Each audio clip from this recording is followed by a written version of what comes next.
એ હોનાનું મકાન બનાવ્યું અને વાસ્તુ પૂજન કરવા માટે તેથી સારામાં સારો ને વિદ્વાનમાં વિદ્વાન બ્રાહ્મણ રાવણ, એ રાવણને બાપુ અહીંયા વાસ્તુ પૂજન કરવા માટે બોલાયો. એ વાસ્તુ પૂજન કર્યું ને પછી ભોળાનાથને તો ખબર, એ તો બાપુ ત્રિલોકનો નાથ, એને ન ખબર હોય. એટલે પેલા પાર્વતી પાસે ગયા કે આ ભૂદેવને શું આપશું આપણે દક્ષિણામાં? એ કે એને રાજી કરી દો, જે માગે આપી દે. એ કે જો જે માગશે આપી દે, પછી મારી માએ લોહી ન પીતા. કારણ કે હવે આપણું આપણે એક પ્લાસ્ટર કર્યું હોય તો બૈરું રાજીનું રેડ થઈ જાય, બદલે આખું હોનાનું મકાન એટલે બૈરું રાજી કેટલું હોય. એ કે એને જે જોઈએ આપી દો, પણ એનું મન છે જ નહોતું ભાઈ. એ કે વાંધો નહીં. અહીંયા ગયા, રાવણને કીધું ભૂદેવ બોલો હું આપું? એ કે જે આપવું એ આપો. ને કે ના તમે માગો એ આજ આપવું છે. એ કે આવું મારે એક મકાન જોયું છે. ભોળાનાથ કે તથાસ્તુ. પાર્વતી પાસે આવ્યા. એ કે હાલો કે ચિંપા કે મહણિયામાં. એ કે કાં? એ કે આ ભોળા મેં બામણને આપી દીધું દક્ષિણામાં.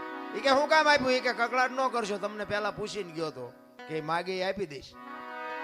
અને પછી બાપુ પાર્વતી ગયા અહીંયા રાવણની પાસે, અને રાવણ પાસે જઈને બાપુ પાર્વતી કહે છે કે ભૂદેવ ભૂદેવ માંડ માંડ મકાન બનાવ્યું, તમે લઈ લીધું ને?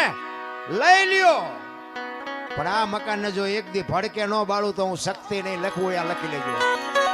આ સીતાજીને બાપુ અહીંયા જવાનું જ હતું.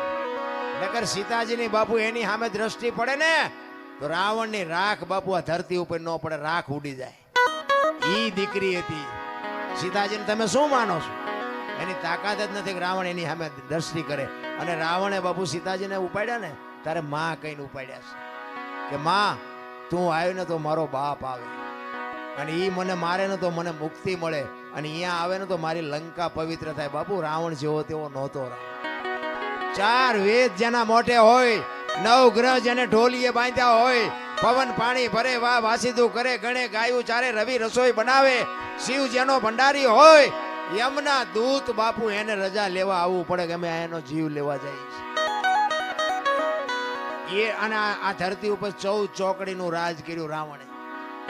સતયુગ, દ્વાપર, ત્રેતા ને કળિયુગ, 4 યુગની એક ચોકડી થાય. 14 ચોકું ને 56 યુગ સુધી આ ધરતી ઉપર રાવણ રહ્યો છે, એવું કહે છે સંતો. કેટલું એનું તપોબળ છે, કેટલો વિદ્વાન છે. અને રામ ને બાપુ ઠેઠ ત્યાં સુધી થકો થયો તો બાપુ એનું ભજન તો કઈક હશે ને.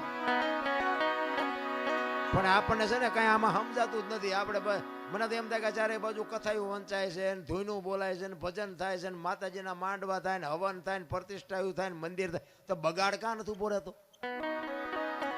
વિચારવા જેવું તો છે ભલામણા. કઈ આપણા ગઢ આવું કઈ કરી જ નહોતા શકતા. તો આ ચોરી ને